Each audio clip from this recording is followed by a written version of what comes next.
इयत्ता तिसरी विषय बालभारती. कविता तिसरी पडघमवरती टिपरी पडली. आज आपण या कवितेवर आधारित स्वाध्याय पाहणार आहोत. प्रश्न 1. थोडक्यात उत्तरे सांगा. अ. कौलारावर काय पडत आहे? उत्तर. कौलारावर पावसाचे टपोरे थेंब पडत आहेत. आ. म्हातारी ढगात हरभरे भरडते असे का म्हटले असावे? उत्तर. ढगांचा गडगड असा आवाज येत होता. हरभरे भरडतानाही तसाच आवाज येतो, म्हणून ढगांचा गडगडाट म्हणजे जणू काही म्हातारी ढगात हरभरे भरडते असे म्हटले आहे. प्रश्न 2. काय झाले आणि कसा आवाज आला सांगायचं हां. अ. पडघमवरती टिपरी पडली. कसा आवाज झाला? तडम तडतड तडम. आ. ढग गडगडू लागले. उत्तर. गडगड गडम. ई. वीज कोसळली. उत्तर. कडम कडकड कडम. प्रश्न 3. समानार्थी शब्द वाचा व लिहा. अ. ढग.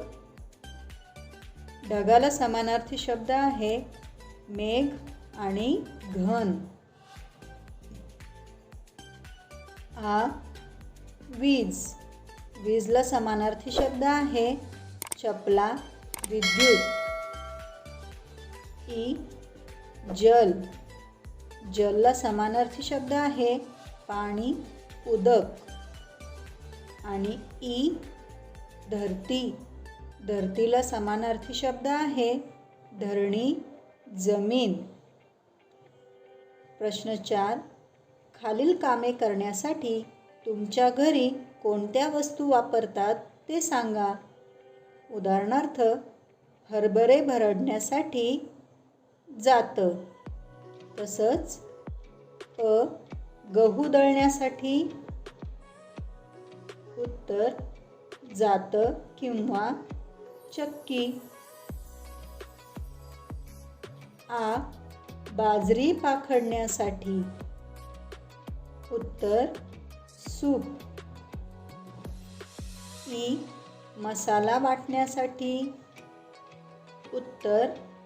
पाटा, वरवंटा किंवा मिक्सर. ई. ज्वारी चाळण्यासाठी. उत्तर. चाळण. उ.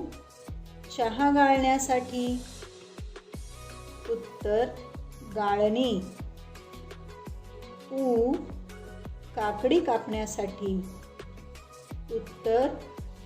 सुरी किंवा चाकू. प्रश्न 5.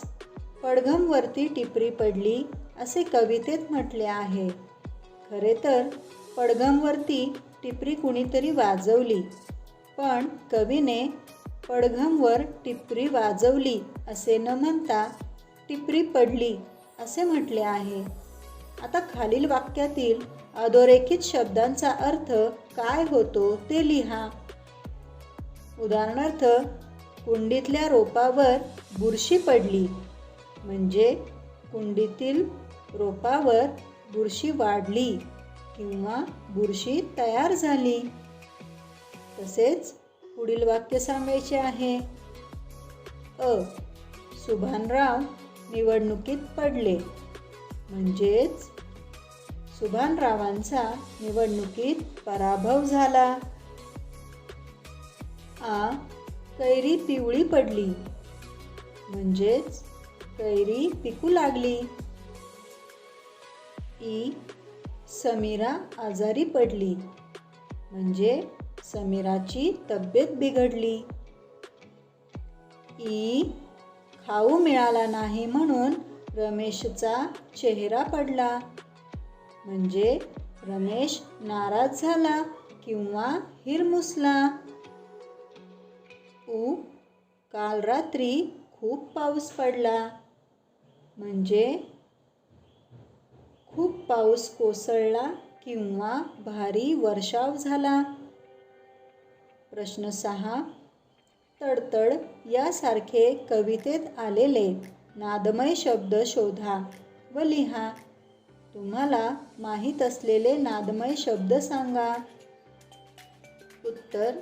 कवितेतील नादमय शब्द तडम तडम, गडगड, कडकड, कडम कडम, थरथर, सळसळून.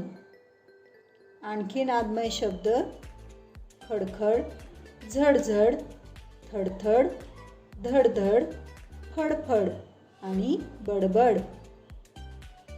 प्रश्न 7. तुम्हाला पावसात भिजायला आवडते का? भिजल्यावर तुम्हाला काय वाटते ते सांगा व लिहा. आता पहा मुलांनो, पावसाळा सुरू झाला आहे. तुम्हाला पावसात भिजायला आवडत असेल तर जेव्हा तुम्ही पावसात भिजता त्यावेळेला तुम्हाला काय वाटते ते तुम्ही स्वतःच्या शब्दात लिहायचे आहे. चला तर मग या सर्व प्रश्नांची छान अक्षरात उत्तरे लिहून काढा. आपण भेटू पुढील व्हिडिओमध्ये. तोपर्यंत बाय.